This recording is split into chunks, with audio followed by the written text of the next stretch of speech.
നടന്ന് റീനക്ക് എത്തിയിട്ടുണ്ട്. റീനക്ക് എത്തുന്നതിന് മുന്നേ നിങ്ങൾ പെൺപിള്ളേരെ കൊണ്ട് വന്നു കഴിഞ്ഞാൽ കൊടുക്കാനായിട്ടുള്ള പൂക്കളുടെ സ്ഥലം ഇവിടെ ഉണ്ട്. ഒരു ലോഡ് പൂക്കൾ, റേറ്റും കൂടുതലാണ്, പക്ഷെ കുഴപ്പമില്ല, പേടിക്കാം.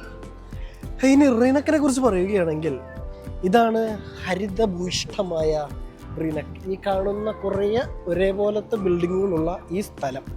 ഈ പള്ളിയാണ് മെയിൻ. അല്ല, ഈ പള്ളിയല്ലല്ലോ ഗൈസ്, വേറെ ഒരു പള്ളിയും കൂടി ഉണ്ട്. അതാണ് ഇവിടുത്തെ മെയിൻ. ഇവിടെ ഇടയ്ക്കിടയ്ക്ക് ഓരോരോ സ്റ്റേജ് പ്രോഗ്രാംസ് വരും. അവിടെ ഇതാ കാണുന്ന അവിടെ ഓരോരോ സ്റ്റേജ് പ്രോഗ്രാംസ് വരും.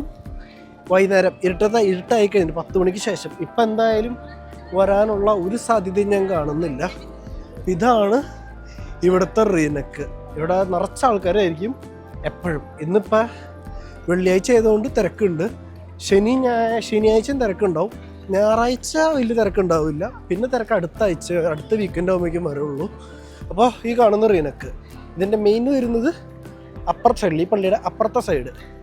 ഞാൻ വിചാരിച്ചത് ഞാൻ ഫ്രണ്ടിലേക്ക് വരുന്നതെന്നാണ്. അല്ല, ഞാൻ ബാക്കിലേക്കാണ് വരുന്നത്. എന്തായാലും കറങ്ങി അപ്പുറത്തെത്തട്ടെ.